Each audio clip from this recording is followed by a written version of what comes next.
ME selaku dosen pengampu. Dan yang saya banggakan teman-teman, kami dari kelompok 1 ingin memaparkan konsep dasar ekonomi moneter Islam dan konvensional. Di sini kami terdiri dari 2 anggota. Yang pertama saya sendiri, Siti Mutia selaku moderator, dan yang kedua Mbak Farida selaku pemateri. Dan kepada Mbak Farida dipersilakan untuk memaparkan materinya. Bismillahirrahmanirrahim. Assalamualaikum warahmatullahi wabarakatuh. Waalaikumsalam warahmatullahi wabarakatuh. Sebelumnya terima kasih kepada moderator yang telah mempersilahkan saya untuk berpresentasi pada siang hari ini. Terima kasih juga kepada Bapak dosen pengampu, Bapak Hamdan. Mudah-mudahan kita dalam keadaan sehat walafiat. Amin amin ya Allah ya rabbal alamin. Kita mulai presentasi pada siang hari ini dengan mengucapkan basmalah bersama-sama, dan jangan lupa karena sekarang bertepatan dengan lahirnya Rasulullah juga, bulan di mana lahirnya Rasulullah itu, berarti kita harus memperbanyak sholawat ya. Bismillahirrahmanirrahim. Allahumma sholli ala sayyidina Muhammad wa ala ali sayyidina Muhammad. Nah, yang pertama itu kami akan membahas tentang konsep dasar ekonomi moneter Islam dan konvensional. Dimulai dari pengertiannya terlebih dahulu. Nah, kebijakan moneter adalah suatu kebijakan yang diambil oleh pemerintah atau bank sentral untuk menambah dan mengurangi jumlah uang yang beredar. Kebijakan moneter ini merupakan salah satu kebijakan di bidang ekonomi yang sangat berperan untuk mengatur dan menjaga stabilitas ekonomi suatu negara. Lalu, kebijakan ini lebih khusus mengatur tentang pengendalian jumlah uang yang beredar. Seperti yang kita tahu itu, bidang keuangan di negara manapun sangat memegang peranan penting dalam menjaga stabilitas ekonomi. Karena apabila jumlah uang yang beredar di suatu negara jumlahnya kurang, maka negara tersebut akan mengalami kelesuan ekonomi. Begitupun sebaliknya, jika jumlah uang yang beredar melebihi kebutuhan, maka akan terjadi inflasi. Itu pasti yang sudah kita ketahui. Dengan demikian, jelas bahwa untuk menjaga kestabilan jumlah uang, maka pemerintah melalui bank sentral harus berupaya senantiasa menjaga kestabilan moneter. Salah satu indikator keberhasilan kebijakan moneter adalah adanya stabilitas ekonomi dan perbaikan neraca pembayaran. Nah, sekarang kita menuju ke ekonomi Islamnya, moneter Islamnya. Di dalam ekonomi Islam, uang bukanlah modal. Uang adalah barang khalayak masyarakat luas. Uang bukan barang monopoli seseorang. Jadi, semua orang berhak memiliki uang yang berlaku di suatu negara. Sementara modal adalah barang pribadi atau per orang. Jika uang sebagai flow konsep, sementara modal adalah stok konsep. Fokus kebijakan moneter Islam lebih tertuju pada pemeliharaan berputarnya sumber daya ekonomi, di mana ini menjadi inti ekonomi Islam. Dengan demikian, perhatian regulasi moneter tidak tertuju pada konsep money supply seperti yang dianut konvensional, tapi pada filosofi perekonomian. Sementara itu, pengeluaran yang berlebihan dilarang. Nah, penimbunan simpanan juga dikecam tegas oleh Al-Quran dan As-Sunnah.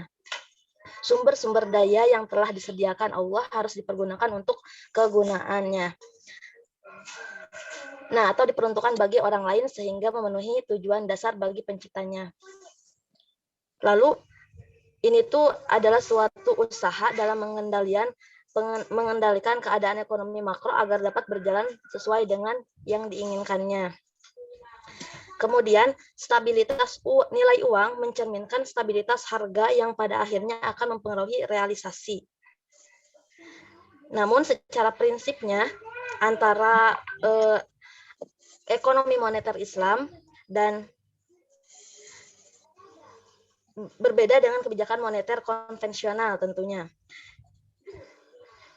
Nah, secara prinsipnya tujuan kebijakan moneter Islam tidak berbeda dengan tujuan kebijakan moneter konvensional, yaitu sama-sama menjaga stabilitas dari mata uang, baik secara internal maupun eksternal. Sehingga pertumbuhan ekonomi itu diatur secara merata dan diharapkan dapat tercapai. Sehingga pertumbuhan ekonominya itu diatur secara merata.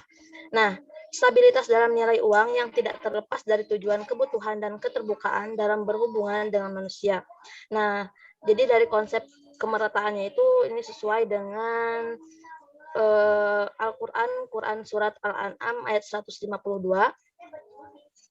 A'udzu billahi minasyaitonir rajim. Bismillahirrahmanirrahim.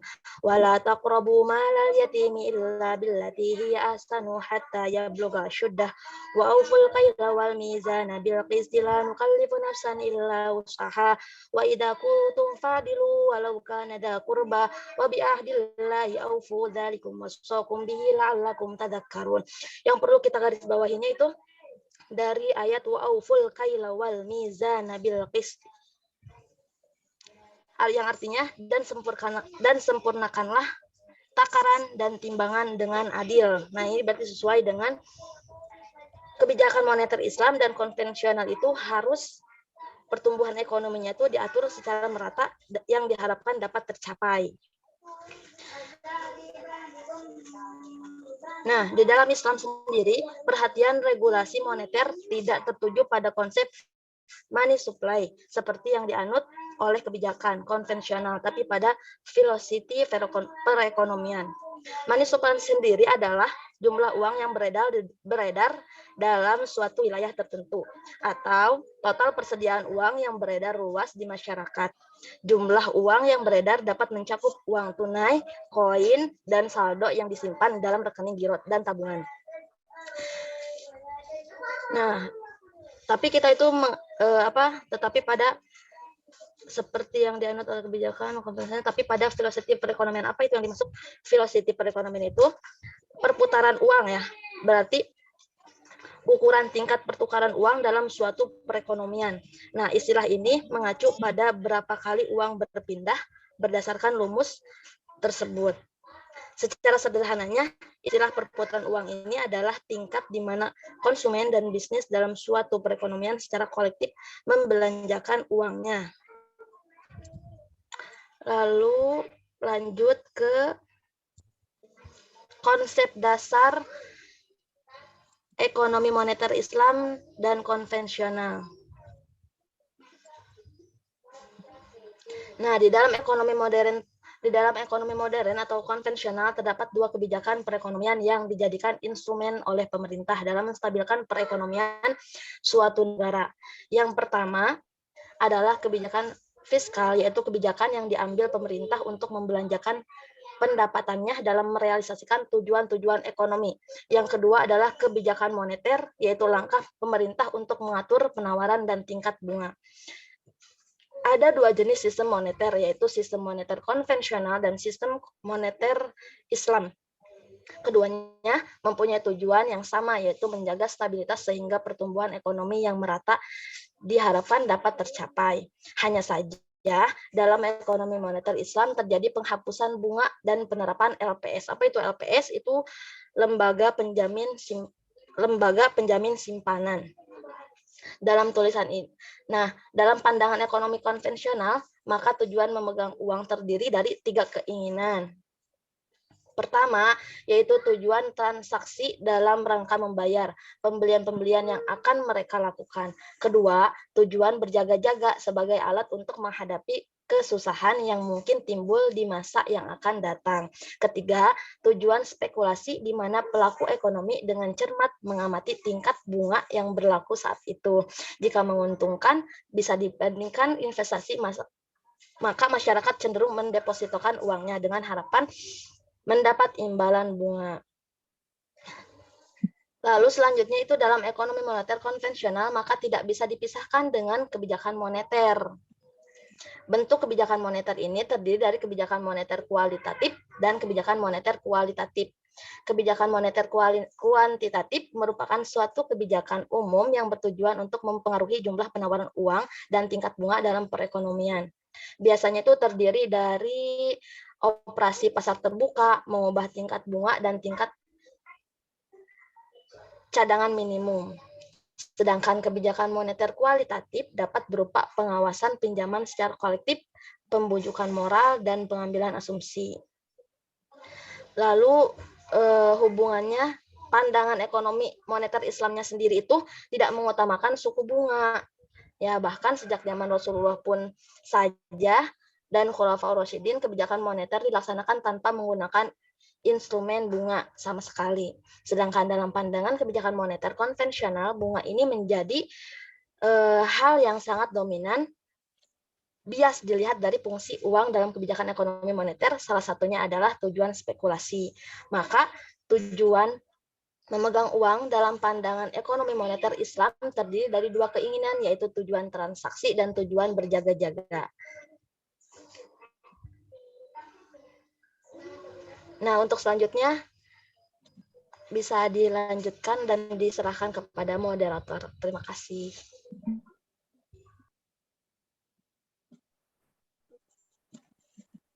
Yang selanjutnya, perbandingan sistem ekonomi moneter Islam, syariah, dan konvensional. Ada dua jenis sistem moneter, yaitu sistem moneter konvensional dan sistem moneter syariah. Keduanya memiliki tujuan yang sama, yaitu menjaga stabilitas dari mata uang sehingga pertumbuhan ekonomi yang diharapkan dapat tercapai. Walaupun pencapaian tujuan akhirnya tidak berbeda, dalam pelaksanaannya secara prinsip berbeda dengan yang konvensional, terutama dalam pemilihan target dan instrumennya. Perbedaan yang mendasar antara kedua jenis instrumen tersebut adalah prinsip syariah tidak diperbolehkan adanya jaminan terhadap nilai nominal maupun suku bunga. Dalam ekonomi sistem moneter konvensional mendefinisikan uang sebagai segala sesuatu yang dapat dipergunakan sebagai alat bantu dalam pertukaran. Dalam konsep ekonomi Islam, uang merupakan milik masyarakat.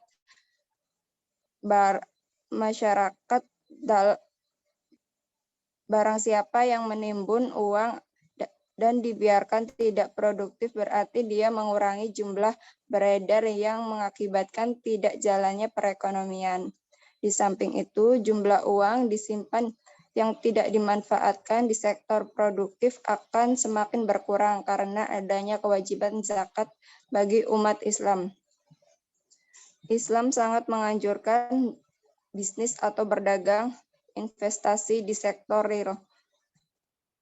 Adapun pelaksanaan kebijakan moneter dilakukan otoritas moneter sebagai pemegang kendali money supply. Untuk mencapai tujuan kebijakan moneter dilakukan dengan menetapkan target yang akan dicapai dan dengan instrumen apa target tersebut akan dicapai. Kebijakan moneter dalam ekonomi Islam hanya bersifat pelengkap atau memenuhi pembiayaan sektor real. Perbedaan utama kebijakan moneter dan konvensional dan Islam adalah Islam tidak mengakui adanya instrumen suku bunga karena jelas dalam Al-Quran riba itu sangat dilarang atau haram. Dan kesimpulan adalah dari untuk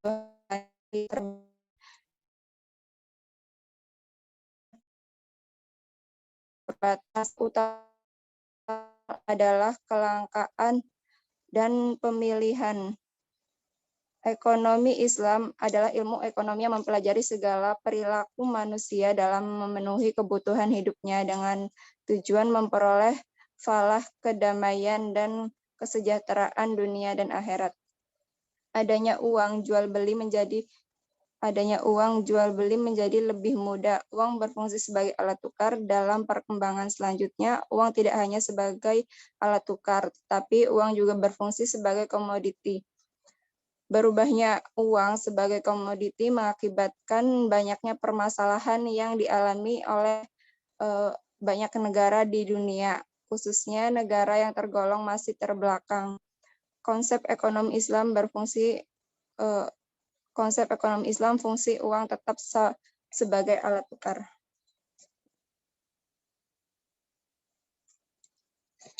Selanjutnya,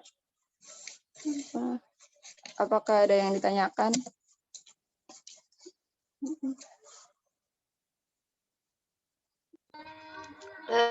Izin menambahkan sedikit. Sebelum ke sesi pertanyaan, Bapak pada itu ada PR. Ya. Barangkali di sini ada teman-teman yang bisa bantu jawab juga. Nanti selebihnya mungkin diluruskan oleh Bapak sendiri. Nah, ketika pada lagi ngebahas tentang ekonomi moneter Islam dan konvensional tuh pada tuh dapat PR dari Ustadz tuh kayak gini, katanya tuh, apakah ketika kamu yakin nggak, katanya tuh gitu, apakah kamu berarti yakin nggak, katanya tuh gitu, bahwa sistem ekonomi Islam apabila diterapkan akan membuat perubahan yang baik bagi bangsa Indonesia, katanya tuh gitu.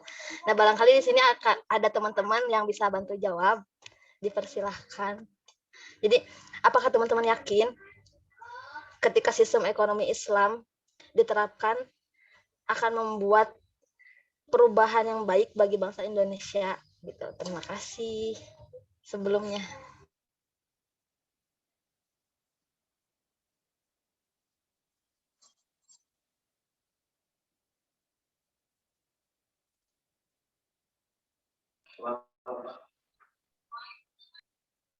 Ada yang mau bantu jawab? Ulangi lagi Mbak, tadi suaranya putus-putus Mbak. Nah, pertanyaannya tuh, apakah teman-teman yakin bahwa sistem ekonomi Islam apabila diterapkan akan membuat perubahan yang baik bagi bangsa Indonesia? Katanya gitu, Pak. Terima kasih. Kata siapa itu? Nah, yang nanyanya tuh pertama tuh teman-teman dulu di sini di pondok. Terus yang keduanya sama ustadznya ditanya. Nah, pada tuh pengen nyari dulu. Ya udah nanti pada PR-in dulu kata gitu kan. Mau diskusi dulu. Oke, silakan. Kita diskusikan. Monggo yang mau bersuara.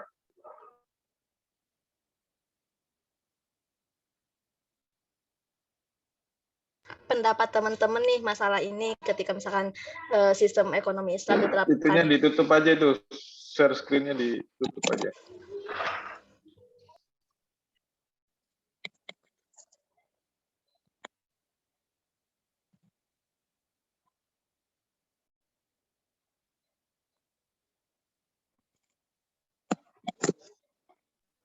Ayo, silakan.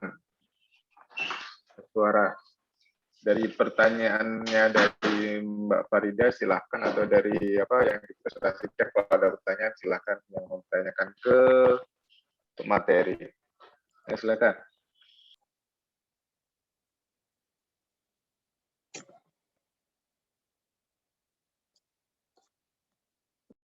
Pendapat teman-teman aja nanti kan bisa diluruskan oleh Bapak.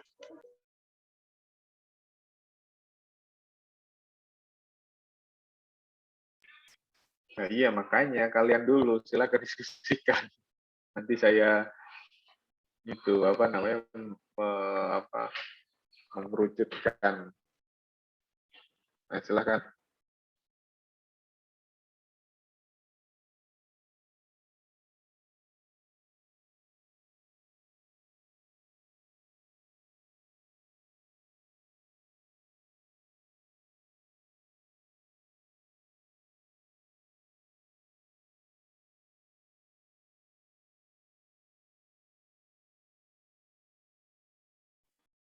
Ayo kok diem-diem baik.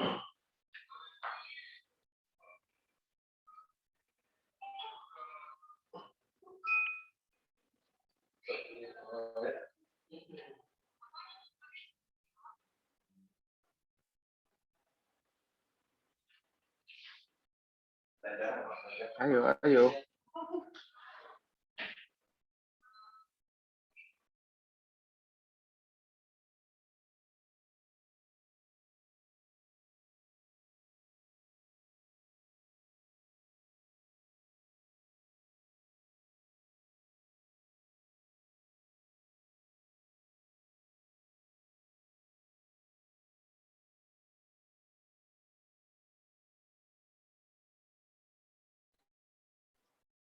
Hei, ayo kok pada diem.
Ini gimana nih? Nggak ada yang nggak hidup ini pada diem-diem baik.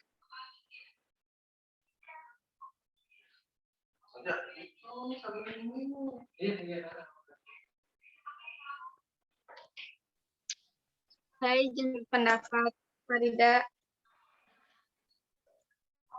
Kalau Iya, Teh Ayu, misalkan, ayo. kalau misalkan sistem ekonomi Islam misalkan benar-benar diterapkan di Indonesia secara langsung misalkan. Kalau menurut saya belum tentu juga secara signifikan memberikan dampak yang baik menurut saya ya. Soalnya kan pertama kita bukan negara yang sepenuhnya beragama Muslim. Terus kita juga masih terikat, Indonesia sendiri masih terikat dengan negara-negara, misalkan negara-negara yang memberi pinjaman, negara-negara yang bukan negara Muslim yang memberi pinjaman hutang kepada Indonesia gitu. Kalau misalkan Indonesia mau menerapkan sistem ekonomi Islam, mungkin harus harus merdeka dulu dari keuangannya gitu. Soalnya kan dari hutang, pinjam-minjam gitu juga pasti ada bunga yang diterapkan gitu kan dari negara yang memberikan pinjaman. Jadi kalau misalkan untuk diterapkan sepenuhnya, kemungkinan belum bisa kalau menurut saya. Soalnya waktu dulu juga pernah ada kan berita-berita katanya mata uang rupiah mau diganti sama dinar atau dirham gitu kan. Sempat ada perdebatan juga karena memang Indonesia sendiri bukan sepenuhnya negara Islam. Itu menurut saya. Terima kasih. Terima kasih Teh Ayu pendapatnya.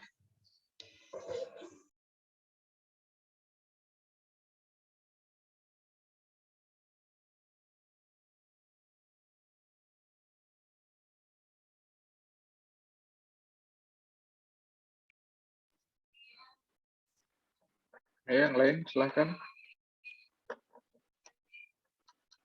Mau menanggapi pertanyaan Farida atau mau menanyakan ke Farida tentang diskusi kita hari ini, silahkan.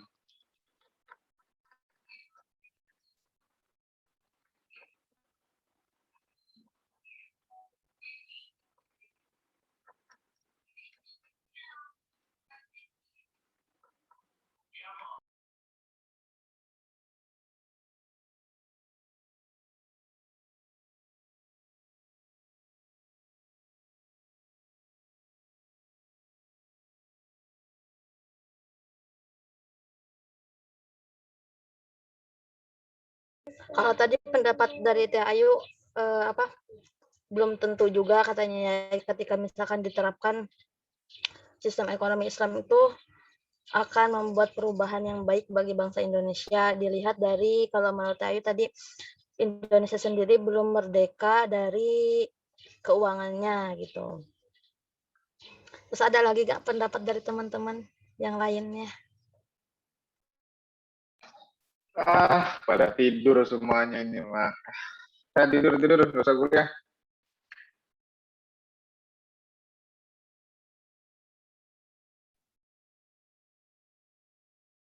Ada Mbak, mau bantu Iya, iya, Mbak ada bantu ya.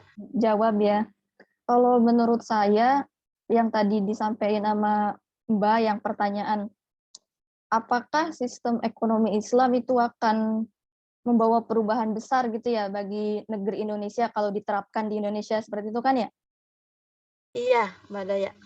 Kalau menurut saya pribadi gitu ya, insya Allah sih pasti akan membawa perubahan besar kalau emang sistem ekonomi Islam itu diterapkan di Indonesia. Kalau pendapat saya itu, saya mengutip salah satu ayat yang ada dalam Al-Quran, itu Al-Quran surat At-Tolak ya, yang bunyinya itu wa may yattaqillaha yaj'al lahu makhraja. Barang siapa yang bertakwa kepada Allah, maka Allah akan memberikan jalan keluar. Nah, kalau misalkan maksudnya kebanyakan itu ya, hampir 90% masyarakat rakyat Indonesia itu bertakwa kepada Allah dengan cara mengikuti atau menerapkan sistem-sistem ekonomi Islam gitu. Insya Allah sih pasti akan membawa perubahan besar karena apa ya, di Indonesia ini bukan kesalahan sih, tapi masih banyak penyakit-penyakit yang kurang takwa sama Allah. Coba kita lihat ke negara Turki ya. Turki itu dulunya itu kan liberal, benar-benar jauh dari Allah. Tapi sekarang itu pemerintahannya itu benar-benar menerapkan sistem ekonomi Islam dan benar-benar perlahan gitu ya bertakwa kepada Allah. Ya insya Allah sekarang menjadi negara yang bisa dilihat sendiri ya maju dari mulai segi pertahanan, pendidikan dan lain sebagainya. Tapi saya juga bukan menyanggah pendapatnya Mbak Ayu ya, sebenarnya maaf ya Mbak Ayu ya, bukan menyanggah pendapatnya Mbak Ayu. Cuman ini pendapat saya aja kalau misalkan di negeri ini mayoritasnya orang-orang yang udah benar-benar takwa, takut kepada Allah dan menerapkan sistem-sistem dalam Islam, insya Allah sih. Itu menurut saya Mbak Farida. Terima kasih. Iya, makasih Mbak Doya. Nah, jadi itu yang membuat pada bingung juga, Pak. Jadi dari segi tadi Mbak Ayu ngejelasin, iya benar nih, dijelasin dari Indonesia sendiri itu masih banyak kurangnya gitu. Tapi balik lagi kalau misalkan tadi ke pendapat Mbak Doya, kalau misalkan emang kita bertakwa dan masyarakatnya itu sudah menerapkan aturan-aturan Allah misalkan kayak gitu, insya Allah bisa juga. Nah itu berarti ngambil jalan tengahnya Bapak gimana? Yang lain belum bersuara. Di Khairiyah belum, Andre Jelani belum, Siti Nurhalisa belum, Dewi Lestari belum, Rayati belum, Yuliati Effendi belum, Vidya belum, Hirayati belum, Umul belum, Zahra belum, banyak yang belum bersuara. Dari berapa orang ini? 15 orang. Baru yang bersuara cuma berapa tadi? 2 yang paling. Ini kan berarti kan tandanya ini nggak tahu nih kalian tuh malas mikir atau gimana. Ini punya otak, punya akal pikiran yang buat mikir, nah. Jangan malas-malesan. Ini silakan tanggapin.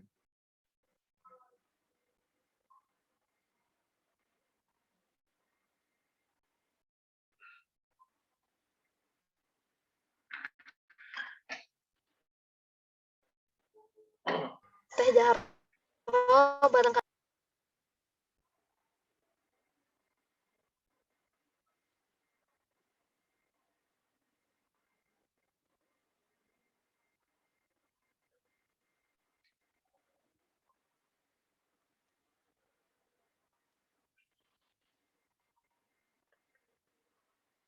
Siapa lagi yang mau nanggepin? Heriah, coba Heriah.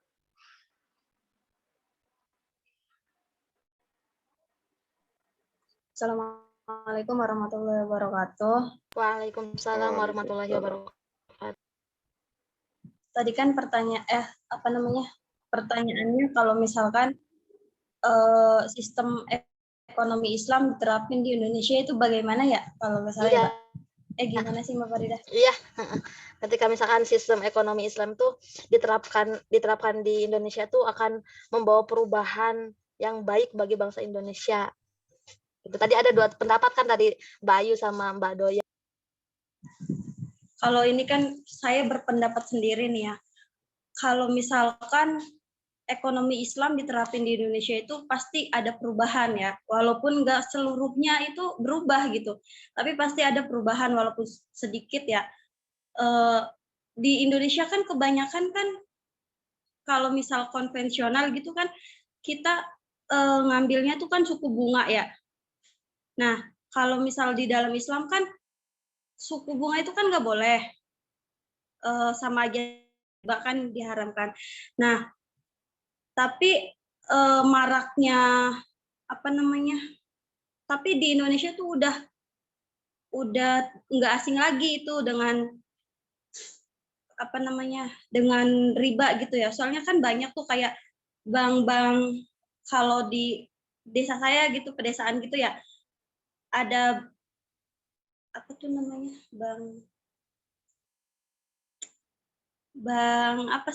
bank keliling tuh harian.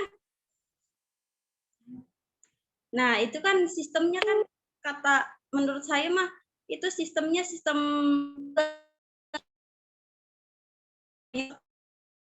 bukannya kita meminjam uang kepada bank itu bukannya menyelesaikan lagi karena gara-gara riba tersebut. Itu kan berarti kalau misal ada riba masih belum menerapkan sistem ekonomi Islam gitu. Mungkin kalau misalkan menerapkan sistem ekonomi Islam mungkin sedikit ada perubahan gitu. Mungkin itu Mbak. Maaf kalau ada salah. Kasih itu emang PR ya, emang PR kita juga ya Pak. Gimana mau kadang pada mikir gimana mulainya, karena kan kalau misalkan udah seperti itu kejadiannya, misalkan menerapkan sistem riba itu pasti bakal susah juga gitu buat memberantasnya.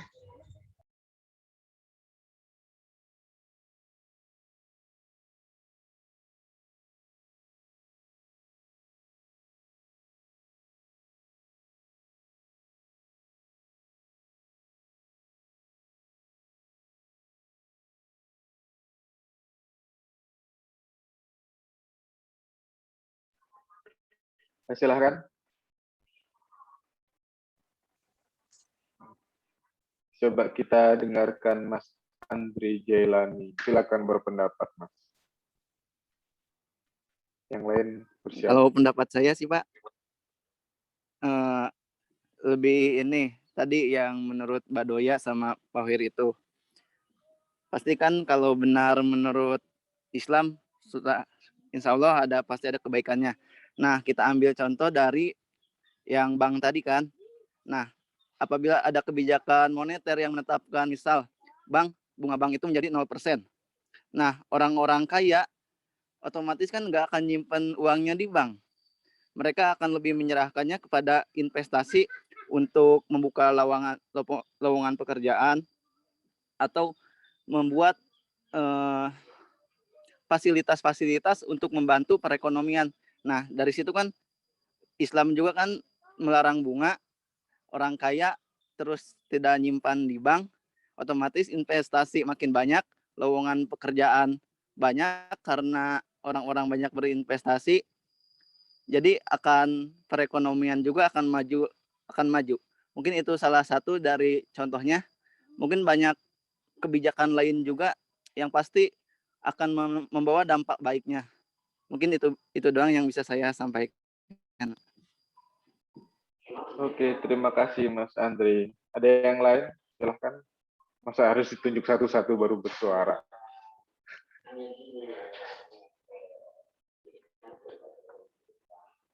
Oke. Izin Siapa? menambahkan, Bapak. Oke, Mbak Zahro Hasibuan, Ya. silakan.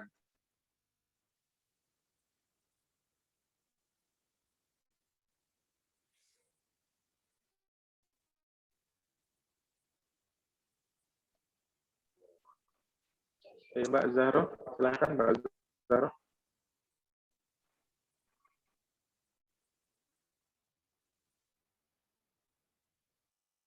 Iya, Pak. Ya, ini ya.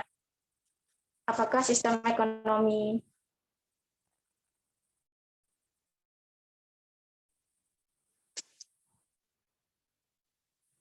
ya,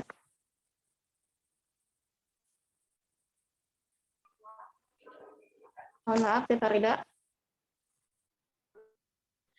Iya, Zahro. Ya, Mbak tadi Zahro kan pertanyaan, putus-putus.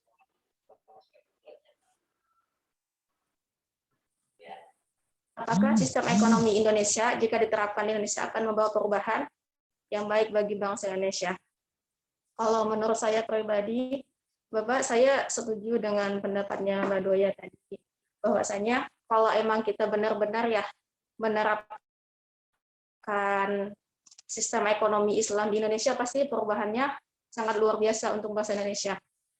Di Al-Quran juga ada dalam surah Al-A'raf ayat 96 yang artinya, dan sekiranya penduduk negeri beriman dan bertakwa, pasti kami akan melimpahkan pada mereka berkah dari langit dan bumi. Jadi kalau emang kita udah menjalankan ekonomi Islam yang sesuai dengan syariat, insya Allah Indonesia itu akan semakin makmur. Dan kembali lagi ya ke konteks Indonesia itu kan beragam ya, ada yang agamanya Islam dan ada yang agama yang lain kayak gitu. Nah di zaman Rasulullah juga kan dulu itu nggak semuanya agama Islam, tapi ketika diterapkan sistem yang Islam kayak gitu, sistem ekonomi Islam di sana itu benar-benar kan di zaman Rasulullah masyarakatnya alhamdulillah makmur dan terlindungi gitu, meskipun mereka bukan yang beragama Islam kayak gitu Pak. Oke, terima kasih. Ada yang lain?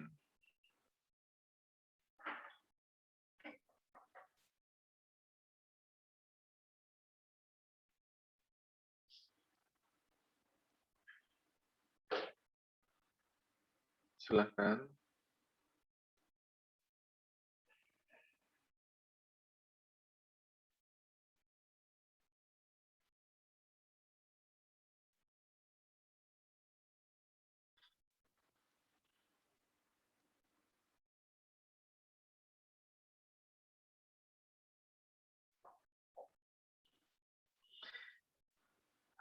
Siapa ini?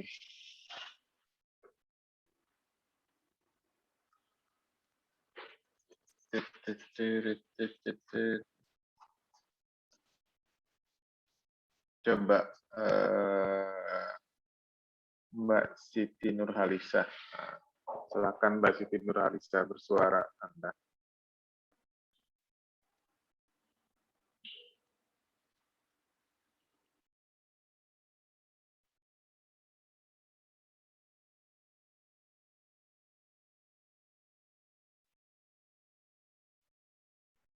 Mbak Siti Nurhalisa, silahkan.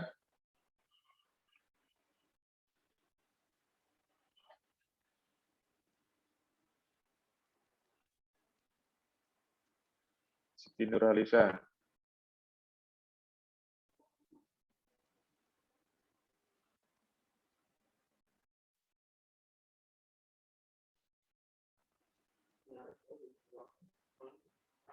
Tes.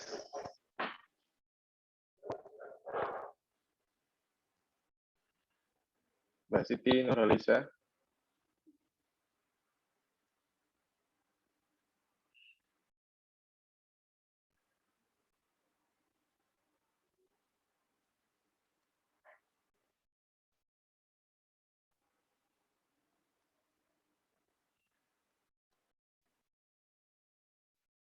Oke, ya pura-pura nggak dengar, saudara. Silahkan.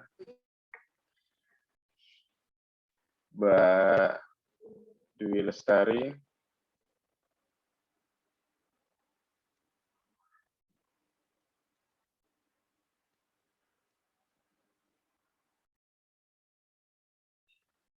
Mbak Dwi. Widya Anggra ini.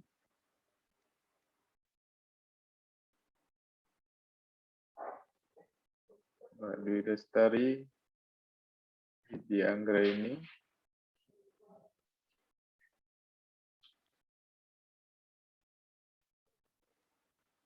Ternyata nggak ada Mbak Widya sama Mbak Dwi. Mbak Yuliati Effendi.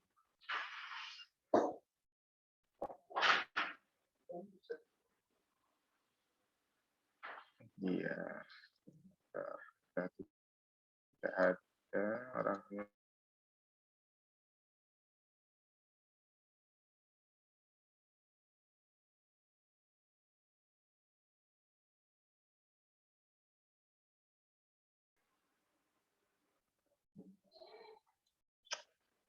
Oke, ternyata tidak ada.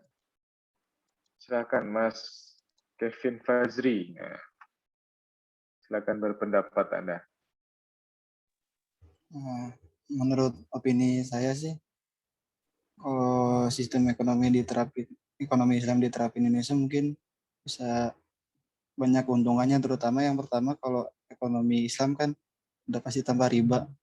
Maka jika tanpa riba kan mendorong aktivitas yang ekonomi yang mungkin yang bisa stabil, terus masyarakat juga bisa merasakan kesejahteraannya karena mekanismenya menggunakan bagi hasil sama-sama merasakan keuntungan bersama, Pak. Oke. Terima kasih, Mas Kevin. Sudah? Nggak ada yang Udah, Pak. berpendapat lagi? Oke, coba saya akan meluruskan menjawab dari pertanyaan Mbak Farida. Sebenarnya itu tergantung kesungguhan kita. Ya kan, apakah kita benar-benar mau jalankan atau tidak. Sebagus apapun sistem itu, kalau nggak kita sungguh-sungguh mengerjakan, mengaplikasikannya, nggak bakal terjadi. Kenapa sistem yang sebelumnya sistem konvensional itu bisa sukses ya karena mereka sungguh-sungguh untuk mengaplikasikannya. Nah, untuk ekonomi syariah bisa nggak kita sungguh-sungguh mengaplikasikannya? Kalau kita nggak sungguh-sungguh mengaplikasikannya ya nggak bakal bisa itu terjadi. Seperti itu. Entah itu dia nggak pakai riba atau pakai bunga atau pakai apapun, semuanya kalau nggak sungguh-sungguh nggak bakal berjalan. Di Indonesia mau pakai ekonomi apa-apa, pakai ekonomi Pancasila yang ibaratnya itu rintisan buat ekonomi di Indonesia, ya kalau nggak sungguh-sungguh dijalankannya nggak bakal bisa. Jadi semuanya itu butuh ketekunan, sungguh-sungguhan, butuh keuletan, kedisiplinan untuk menjalankan sebuah sistem. Semua sistem pasti punya kekurangan dan kelebihannya. Tapi tergantung bagaimana kita bisa bersungguh-sungguh untuk mengaplikasikannya. Seperti itu Mbak Farida. Apakah ekonomi Islam bisa untuk mensejahterakan Indonesia? Ya belum tentu. Kalau misalnya dia nggak sungguh-sungguh untuk mengaplikasikannya, ya sama aja gitu kan. Sama halnya kayak guru kamu gitu kan. Misalnya guru kamu tadi nggak sungguh-sungguh untuk menghidupkan pesantrennya, ya nggak bakalan bisa pesantren itu bisa berjalan. Sebagus apapun sistem itu, kalau nggak dijalankan, nggak diaplikasikan, nggak didisiplinkan, itu nggak bakal berjalan. Dan nggak bakal berpengaruh, malah nanti berpengaruhnya sangat buruk. Sama halnya dengan ekonomi syariah. Kalau nggak sungguh-sungguh ya, udah wassalam. Seperti itu, Mbak Farida. Iya Pak, Bapak jadi pada tuh jadi kepikiran ini, bisa nggak sih sebenarnya kalau misalkan kan kita tuh udah tahu ya, ada kebijakannya kayak riba kayak gitu. Nah, pada tuh jadi punya pemikiran kayak gini, bisa nggak sih kalau misalkan misalkan kita yang gantiinnya misalkan ya Pak ya. Kita yang enggak, misalkan orang-orang yang tahu syariat, orang-orang yang tahu balance lah antara dunia sama akhiratnya misalkan. Nah, bisa nggak sih terjun misalkan ke menggantikan posisi gimana ya Pak? Pada tuh bingung Pak nanyanya. Ini untuk jadi pelakunya gitu. Iya, jadi nanti kan kalau misalkan dari orang-orangnya aja udah tahu gitu kan, nanti apakah kebijakannya Pak bisa diganti itu atau gimana Pak?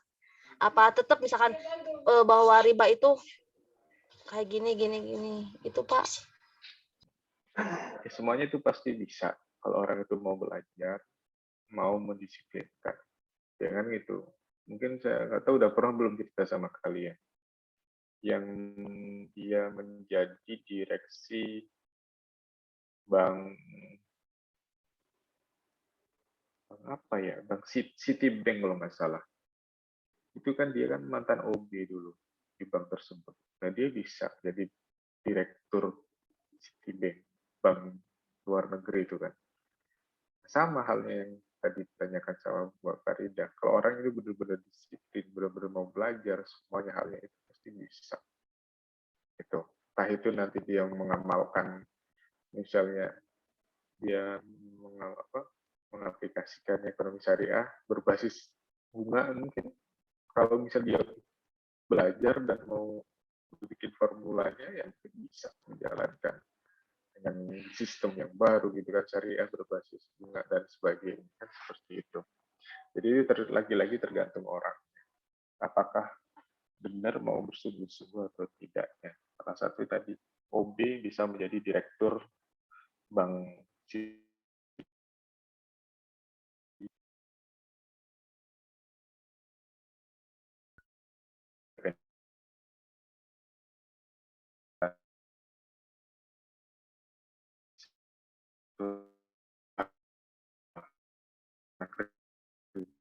OB, membayangkan OB aja dia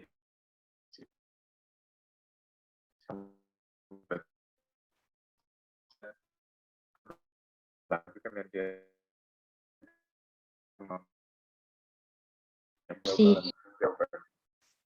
itu jawaban saya. Jadi sebagus apapun sistem itu kalau nggak dikerjakan, nggak di manage dengan baik ya nggak bisa berjalan. Sama halnya kan ada apa itu, ada hadis apa kata apa itu yang sesuatu yang batil kalau di manage dengan baik pasti akan mengalahkan sesuatu hal yang baik. Karena apa? Karena dia manajemennya bagus, meskipun sesuatu hal yang batil ya. Jadi yang bagus-bagus tadi, yang sistemnya udah bagus, pasti akan terkalahkan dengan hal yang batil. Misalnya yang batil itu lebih bagus pengelolaannya. Seperti itu. Jadi itu semua itu tergantung dari bagaimana mengelolanya. Oke? Itu ya Mbak Farida. Jadi bukan berarti di Al-Quran ada gini, iya kan di Al-Quran. Tapi kan di Al-Quran itu butuh diaplikasikan. Nah, jadi di Al-Quran itu kan Allah kan berkata, maksudnya itu kamu harus bisa menjalankan. Kalau sebenarnya Allah bisa, nggak butuh kalian gitu kan. Nggak butuh kalian kalau pengen sistem ini jalan dan sebagainya, nggak butuh kalian. Gitu kan. Kalau misalnya Allah mau jalankan gitu kan. Kalau misalnya seperti itu ya ngapain kalian diciptakan? Kita diciptakan tuh ngapain kalau misalnya apa namanya Allah mau menjalankan sendiri?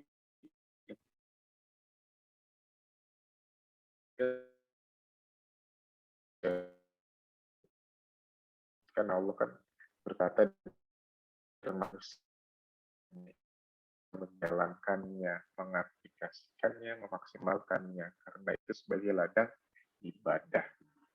Gitu.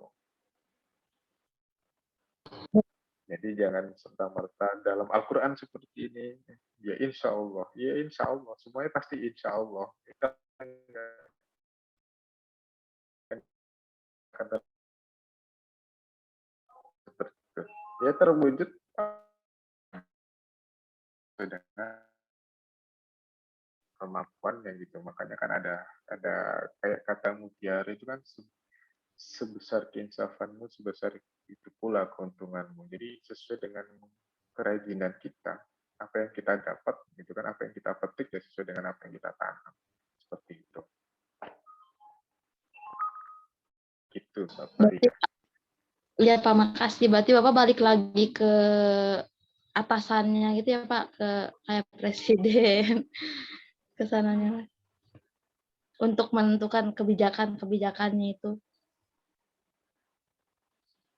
Sekarang kan kita udah apa sih, semuanya udah menjalankan, misalkan tergantung orangnya. Tapi kalau dari atasannya nggak sesuai kan Pak, kita ngikut ya Pak ya.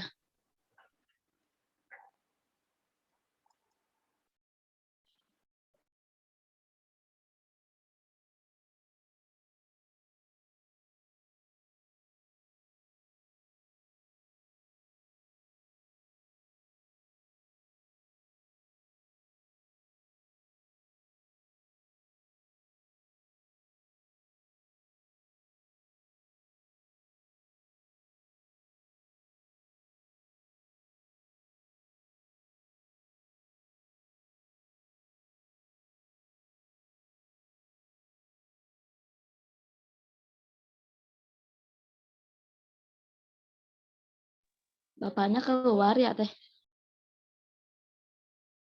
Iya, nggak ada.